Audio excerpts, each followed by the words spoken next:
ما علوا وشورهم وفرحهم وبركوك عليهم أجمعين ثم إلى ربك ربنا وربك الشمال الشيخ عبد القادر الجيلاني ووصولهم وفرحهم والمنتسبين إليه أجمعين ثم إلى شيخنا الحبيب أبو بكر بن عبد الله الرشيد عبد العلي بن محمد بن حسين الحمشي والحبيب أحمد بن حسن الرشيد وصولهم وفرحهم والمنتسبين إليه أجمعين ثم إلى أبي الحبيب حسين أحمد الله والحبيب قاسم أحمد الله والنبي سيد محمد بن علي الشيخ محمد ثاني والحبيب عبد الله بن محمود الحداد والحباب الشريف سكينة بتعالي بهار ورسولهم وفرحهم والمنتسبين إليهم أجمعين وإلى الله ولينا ووليكم وأمواتنا وأمواتنا وأموات المسلمين أجمعين إن الله يتغشاهم بالرحمة والمغفرة ويبعد درجاتهم في الجنة وينفعنا بأسرارهم وأموالهم وبركاتهم وعلومهم في الدين والدنيا والآخرة وأن الله يجعلنا من المسلمين ويرزقنا محبتهم ويتوفنا على ملتهم ويحشرنا في زمرتهم في خير وفي وعافية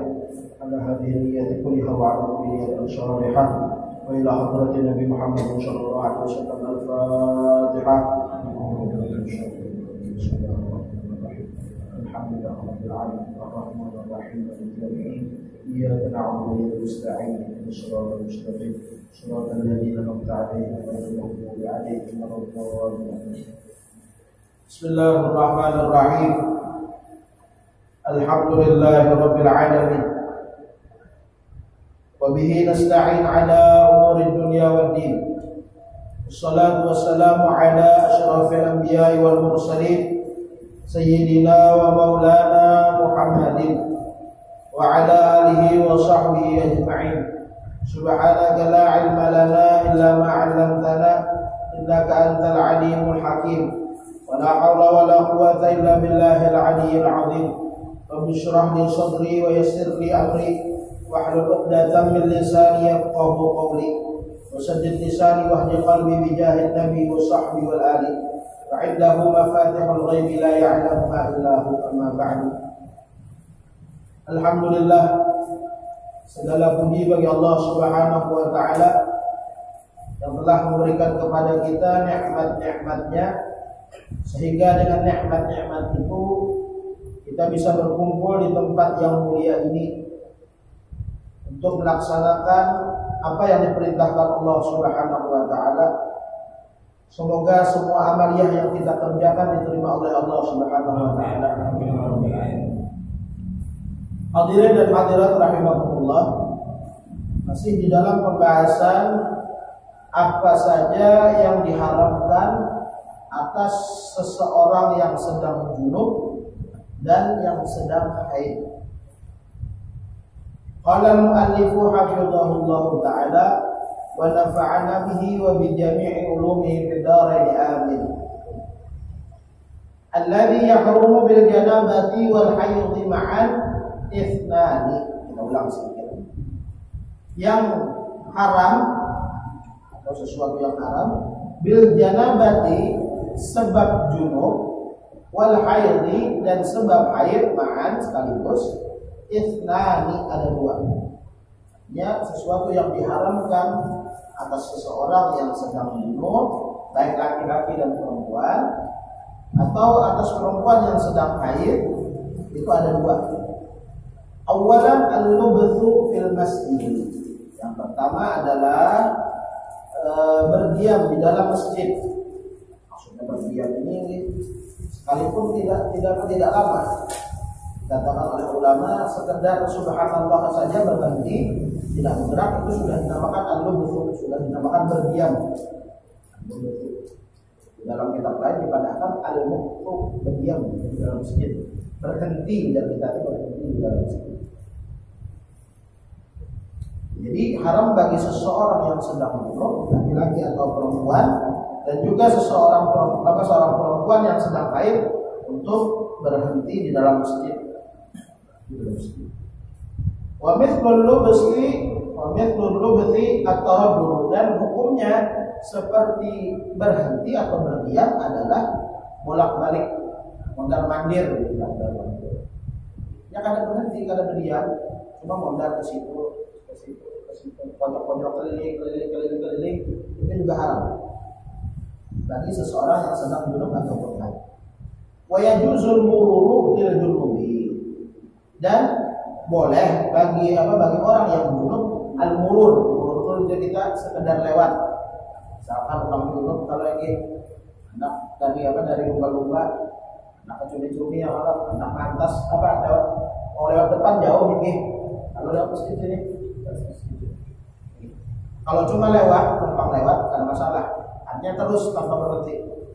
Ini langsung lurus lewat sini. Karena kan ini kan dihitung masjid juga nih. Bagian teras kita dihitung masjid. Artinya yang di bawah yang di halaman masjid itu dihitung masjid. Halaman masjid yang artinya masih dipakai kayak untuk sholat dan lain sebagainya. Terutama yang kena naung itu biasanya dihukum masjid. Ini sangat cuma lewat di sini, lewat karena masalah.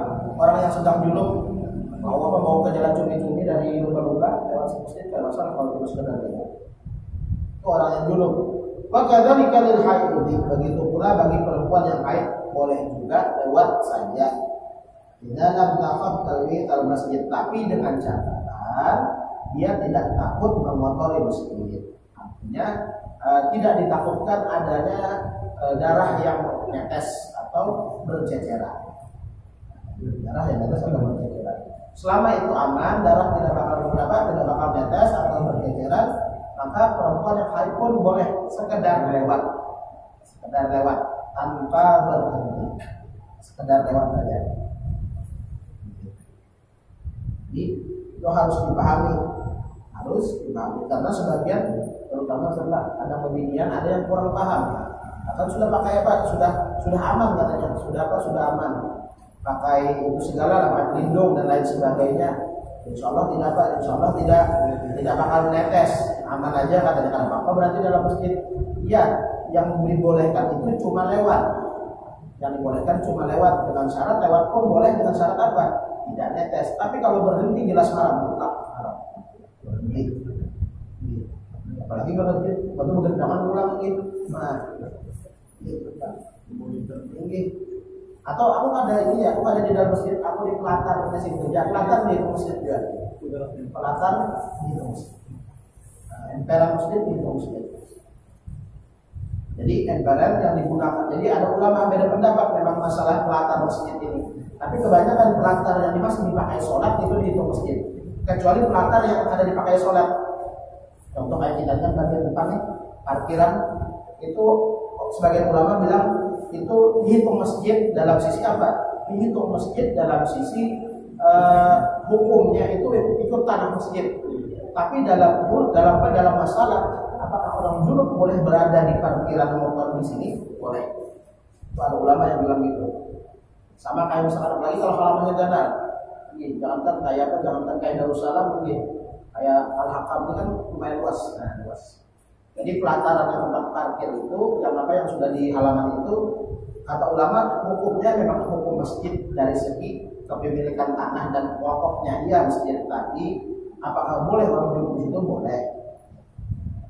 Tapi kalau pelataran atau yang jelas masuk masjid disolati, apalagi di bawah naungan itu jelas masuk masjid. Orang yang junub tidak boleh ada di situ.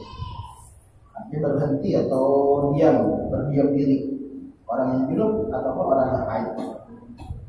Kemudian yang diharamkan juga atas seseorang yang junub ataupun haid adalah qiraatul Qur'ani bi qasdil qiraah, membaca Al-Qur'an dengan tujuan niat di hatinya apa? Al-qiraah. Memang niat membaca. Ini bisa juga disebut misalkan orang hafal Quran lalu mengulang, itu niat membaca juga. Orang mengajari di sini bi qasdil tilawah ad-dirasah termasuk dengan niat mengajari orang baca Quran atau belajar. Itu kada boleh. Orang yang lagi junub ataupun haid itu tidak boleh membaca Al-Quran kalau tujuannya membaca atau mengajar atau belajar. Itu tidak boleh. Nah, di sini diperinci oleh beliau, wali qiraatul Qur'ani halatun, dan untuk membaca permasalahan membaca Al-Quran halatun, ada beberapa keadaan. Taratan terkadang yaksibul Qur'ana faqat fayahrum, Kadang dia berniat memang membaca Quran saja, maka jelas haram. Ada orang lagi junub atau perempuan lagi haid membaca Al-Quran jelas haram.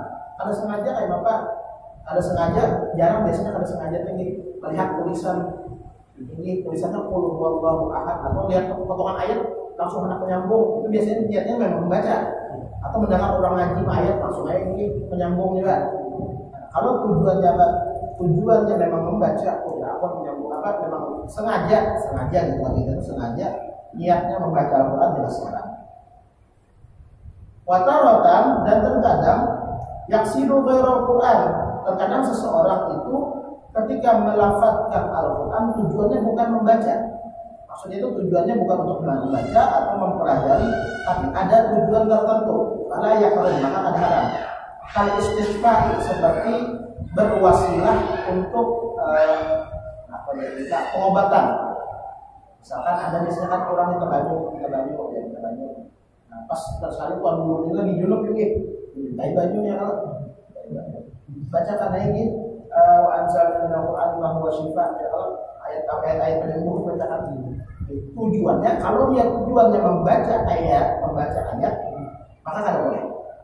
Tapi kalau tujuannya untuk kesembuhan, tidak apa-apa. Tujuannya untuk kesembuhan tidak ada masalah. Sama kayak bacaan Fatihah misalkan, ya air, Al-Fatihah itu kan segala-galanya. Karena dikatakan bahwasanya semua kitab yang Allah yang Allah turunkan, semua kitab dari Taurat, Zabur, Injil, terus suhuf yang kepada Nabi Ibrahim, kepada Nabi Musa, suhuf Ibrahim wa Musa, semuanya itu terkumpul di dalam Al-Quran. Semua rahasianya yang di dalam Al-Quran itu terkumpul di Al-Fatihah. Jadi biasanya orang kalau punya hajat atau apa kan tahu soalnya Fatihah. Terus ada yang minta air, orang sakit baca Fatihah. Tapi niatnya apa? Niatnya supaya buat sembuh, kita kesembuhan dengan Allah Taala. Ada masalah. Wattahassun, atau penjagaan diri, hendak guring membaca ayat kursi. Baca ayat kursi, tapi niatnya bukan ayat kursi kan termasuk Al-Quran. Tapi kalau niatnya untuk penjagaan diri tidak masalah, walaupun dia dalam keadaan junub atau haid. Atau misalkan orang lagi junub nih, atau lagi haid, berkendaraan naik motor atau naik mobil, langsung baca subhanalladzi sakhkhara lana hadza wa ma kunna lahu muqrinin wa inna ila rabbina lamunqalibun. Baca Bismillahirrahmanirrahim. Bismillah kan termasuk ayat Quran. Nah, ini baca niatnya apa? Supaya dilindungi Allah Taala, ada masalah. Tapi kalau niatnya membaca saja tanpa ada tanpa ada niat yang lain, artinya ada dipalingkan niat itu, maka ada boleh. Terus buat tabarruk, atau membaca niatnya untuk mengambil berkah.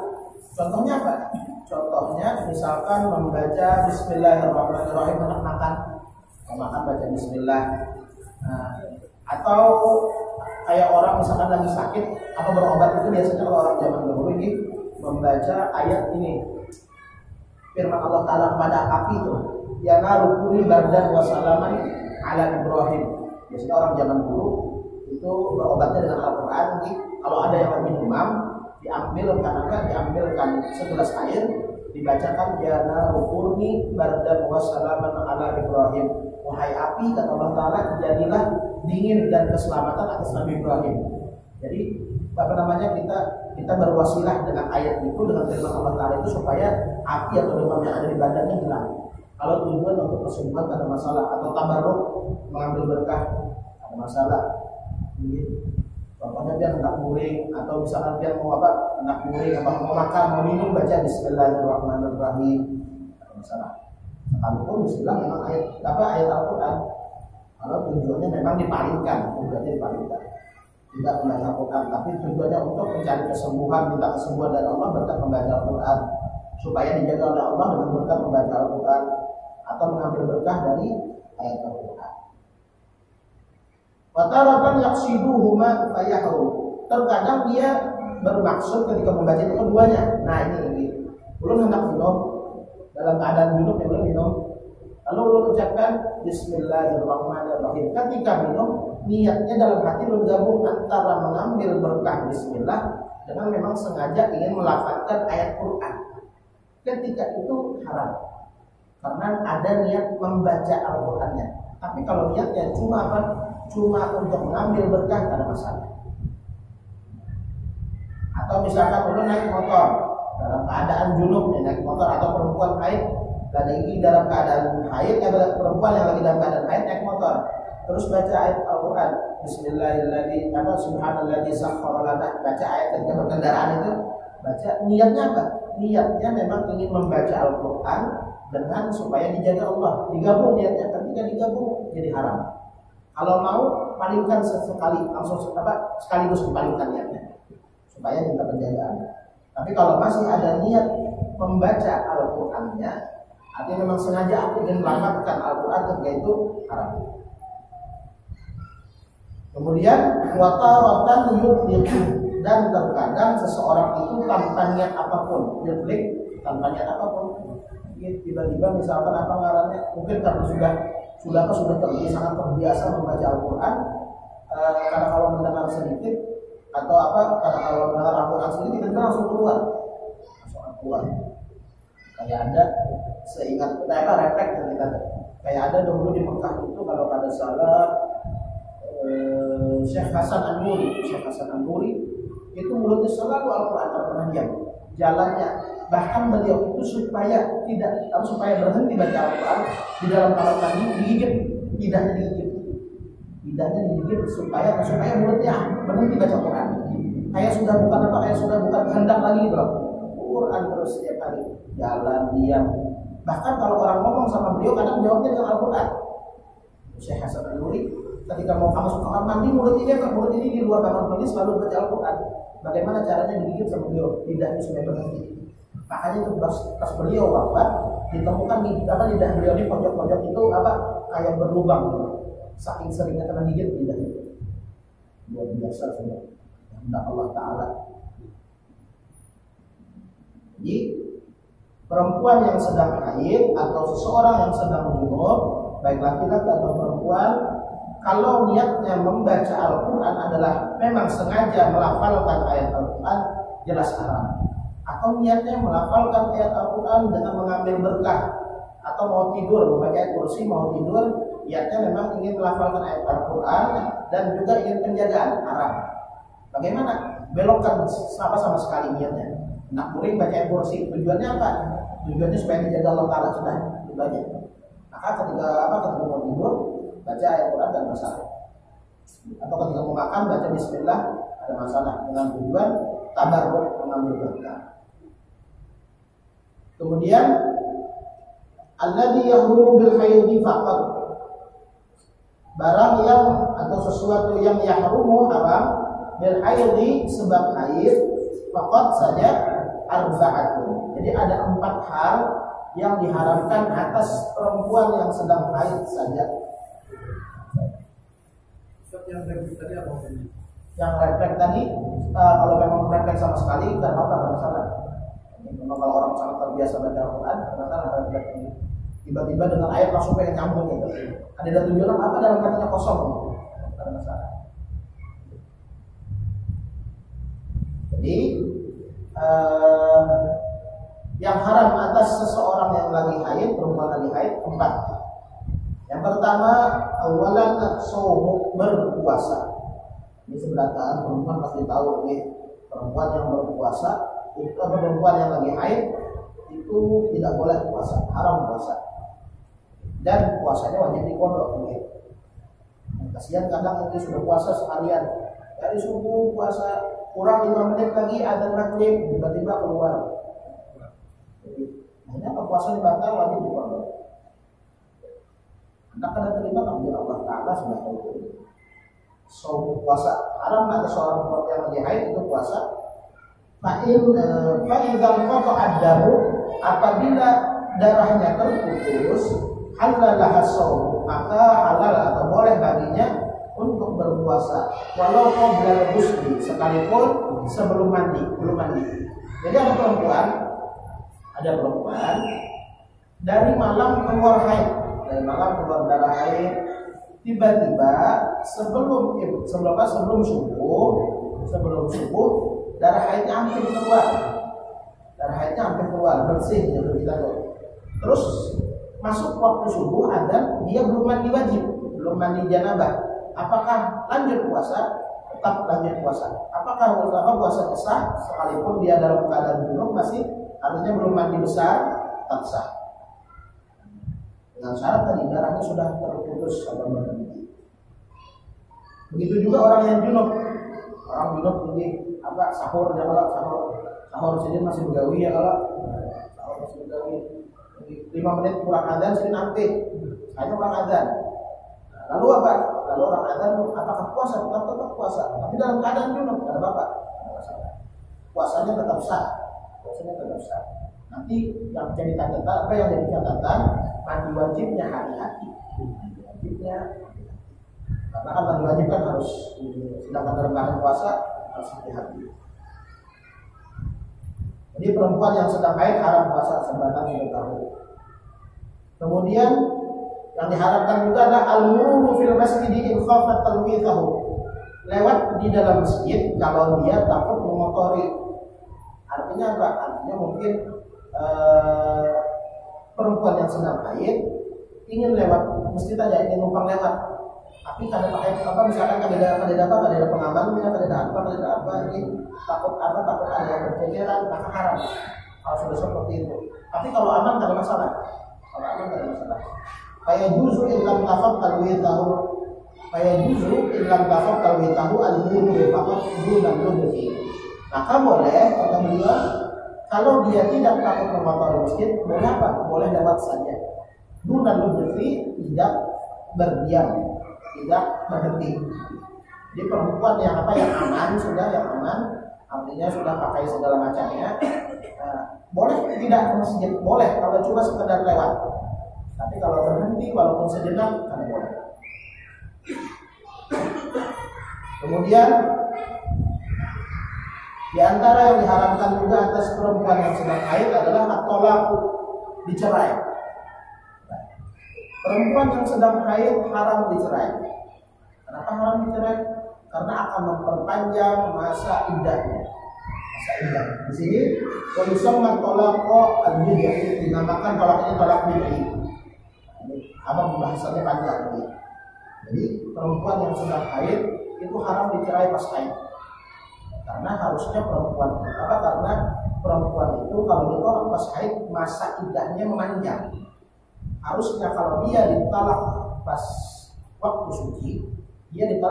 suci, tidak dalam keadaan haid, itu sudah masuk waktu suci pertama, lalu haid, lalu suci kedua, lalu haid, lalu suci ketiga, masuk masa haid, selesai iddahnya dia boleh kawin. Tapi masalahnya kalau ditolak pas waktu haid suci pertama, haid suci kedua, haid suci ketiga, haid keempat, baru dia boleh kawin. Itu makanya memanjang. Jadi intinya perempuan yang sedang haid haram ditolak. Perempuan yang sedang haid haram ditolak, atau perempuan yang atau perempuan yang tidak dalam haid tapi habis berhubungan, itu haram ditolak. Karena ada kemungkinan ada anak di dalam rahim. Takutnya nanti masa iddahnya atau penantiannya si perempuan memanjang itu memberatkan si perempuan. Agama kita tetap luar biasa ini, sampai masalah itu pun dibahas. Jadi memang ngarannya termasuk di antara bab yang paling ribet di dalam masalah ini adalah bab talak. Luar biasa benar. Bahkan untuk cerita sedikit, ada satu permasalahan di dalam fikih itu, ada laki-laki mengasihkan kurma, bilang kepada perempuannya, kepada istrinya, wahai istriku, kalau kamu makan kurma ini, kamu menjatuhkan talak satu. Tapi kalau kamu tidak makan, menjatuhkan talak satu. Lalu kata ulama, apa solusinya? Ya, ada solusinya. Jadi memang bab yang paling ribet adalah talak. Jadi yang perlu kita ketahui adalah bahwasanya perempuan yang lagi haid haram bertalak. Diketahui ini bukan untuk dipraktekkan, jangan. Diketahui ujar ulama, arad syarr la lisyarr, lakin ditawaqi. Aku mengetahui kejelekan itu bukan untuk pekerjaan, tapi untuk apa? Untuk menghindarinya. Kemudian di antara yang diharamkan atas perempuan yang haid juga adalah al-istimta'u wal mubasyaratu, bersenang-senang dan mubasyarah itu langsung kayak menjapai lah, berhubungan langsung. Bima baina surrati wa rukbati, dengan sesuatu yang diantara usul dan usul, pusat dan lutut, pusat dan lutut. Jadi kata ulama, al-istimta' bersenang-senang artinya pihak laki-laki ke perempuannya ada boleh jelas. Antara apa? Antara pusat dan lutut. Kalau kebalikannya kayak apa? Kalau kebalikannya perempuannya yang ke laki-lakinya. Paham berarti ya? Aku menjelaskan ini kan belum bisa menjelaskannya juga. Ini laki-laki, ini perempuan. Ini laki-laki perempuan. Jelas kalau laki-laki perempuannya lagi haid kada boleh dihubungi. Paham? Paham. Tadi kebalikannya kan apa? Kebalikannya misalkan babinyanya yang bermain di laki-lakinya. Selama jadi perempuan itu bermain di laki-lakinya dengan apa? Dengan sesuatu yang bukan apa antara pusat dan lutut. Dalam tangan apa. Kalau perempuan itu merasa nyaman juga maka haram. Kalau perempuannya merasa yakin jelas nyaman gitu. Nah, kalau perempuannya merasa nyaman juga maka haram. Sekalipun yang mendapat areanya itu di laki-laki. Paham tak? Intinya jelas kalau bermain areanya perempuan laki-laki haram. Itu seberatan tahu. Tapi kalau kebalikannya perempuan yang bermain di area laki-laki, lihat kalau perempuannya merasa nyaman maka haram. Kata Imam Ibnu Hajar haram. Kalau perempuan merasa nyaman. Tapi kalau perempuannya kada merasa nyaman cuma karena disuruh laki, ada masalah. Jadi seperti itu. Kemudian waqtalafat abairul fuqaha fi dzalika, dan ada berbeda pendapat para fuqaha, ibar-ibar para fuqaha dalam permasalahan ini. Faminhum man 'abbara bil mubasyarati faqat, sebagian ulama ada yang apa? Ada yang mentakbirkan atau mengungkapkan dengan bahasa mubasyarah faqat. Mubasyarah ini jadi kita langsung menjapai atau ya langsung kontak fisik. Fa'alaihi la yahrumun nadhar bi syahwatin wa yahrumul lamsu walau bi ghairi syahwatin. Jadi sebagian ulama ada yang bilang bahwasanya yang haram itu kalau kontak fisik langsung. Jadi misalkan laki-laki apa jelas kalau berhubungan suami istri dengan haid jelas tidak boleh. Tapi kalau kontak fisik itu apa? Menjapai dia aja, menjapai dia. Kalau apa? Kalau yang dimaksud adalah mubasyarah, kontak fisik, sebagian ulama yang bilang adalah kontak fisik, maka ketika dia memandang saja dengan syahwat, ada apa? Ada haram di laki tersebut, selama ada menjapai. Tapi kalau menjapai sekalipun tanpa syahwat haram, karena yang diharamkan adalah kontak fisik. Nah, jadi ada sebagian ulama yang bilang bahwasanya yang haram itu kontak fisik. Jadi kalau seandainya cuma menjapai sekalipun ada bersyahwat haram, karena ada kontak fisik. Tapi kalau memandang bersyahwat kan haram.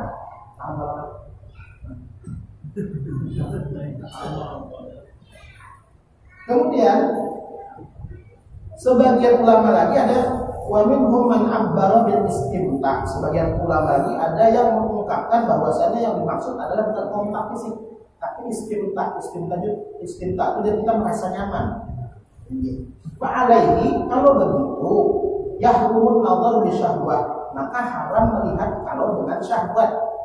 Merasa nyaman melihat ini, maka haram melihat dengan syahwat.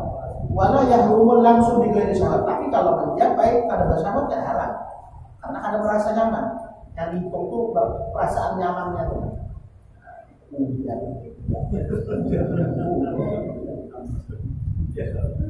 Jadi ada ulama berbeda pendapat. Kata sebagian ulama yang haram itu kontak fisik. Berarti kalau haram kontak fisik, kalau melihat walaupun dengan syahwat tidak haram. Kata ulama lain yang haram itu bukan kontak fisik, perasaan nyaman. Berarti kalau ada perasaan nyaman sekalipun cuma melihat haram. Tapi kalau megang ada perasaan, ada masalah. Alhasil ada saja kesimpulannya ada saja annalladzi yahrumu bil ittifaq, bahwasanya yang haram secara muttafaqnya disepakati al-waqtu wal mubasyaratu bisyahwatin, yang diharamkan secara sepakat, secara mufakat. Di sini yang haram adalah al-waqtu, hubungan langsung, hubungan suami istri langsung, atau kita waktu atau hubungan. Kemudian wal mubasyaratu bisyahwatin, atau kontak fisik tapi ada syahwatnya, itu jelas haram, atau lama mufakat pula. Walladhi yajuzu bil ittifaq, dan hal yang boleh dengan mufakat, artinya boleh tanpa ada perbedaan, adalah an-nadhar bi ghairi syahwat, melihat tanpa syahwat, memandang saja tanpa syahwat, itu boleh. Walladhi fihi khilaf, dan yang ada khilaf kata ulama adalah al-mubasyaratu bila syahwatin, kontak fisik tanpa syahwat, wan nadhar bi syahwatin, dan memandang ada syahwat, itu ada perbedaan pendapat. Tapi di sini waqtar Imam Nawawi madhhab al-Imam Ahmad fi anna alladhi yahrumu al-waqfu faqat. Imam Nawawi memilih madhabnya Imam Ahmad bin Hanbal, bahwasanya yang haram itu cuma waqaf kita jima, itu yang haram. Selain jima ada masalah, baik itu melihat dengan syahwat atau kontak fisik dengan syahwat. Selama ada jima ada masalah. Wastahsana Imam Nawawi qaulan akhar fil majmu' wa huwa, dan Imam Nawawi menganggap baik satu pendapat lain di dalam kitab majmu'nya, yaitu annal mubasyarata bi syahwatin, kontak fisik dengan syahwat, fi madunal farji, pada anggota badan yang di bawah kemaluan. Paham enggak loh, ini paha atau mana? Tajuzu, itu boleh di sini. Boleh bagi siapa? Mimman ghalaba ala mimman ghalibu halihi at-taqwa, bagi orang yang kebiasaan keadaan itu takwa, artinya bisa merem. Wala tajuzu min ghairihi, dan tidak boleh bagi orang yang bisa merem. Artinya bermain-main di area terlarang boleh bagi orang yang bisa kendali fisik. Artinya kalau merem, kamu orang yang biasa tercabur, jangan main-main di area terlarang. Kesimpulan mengisahkan jadi kesimpulannya, ujar Imam Nawawi, kalau jima pasti haram. Tapi ujar sini kalau ada jima bermain di sekitar aja, ujar sini bagi orang yang punya rem kendali dirinya, biasanya bisa menahan, maka ada apa-apa. Tapi kalau orang yang tidak bisa menahan, maka kada boleh. Kenapa kada boleh? Takut tercebur ke sesuatu yang haram. Karena menurut apa? Hubungan suami istri ketika istrinya lagi haid diharamkan oleh agama. Wallahu a'lam. Kita sholat sudah masuk ke dalam pembahasan sholat, insyaallah pembahasan yang sangat panjang. Al-Fatihah.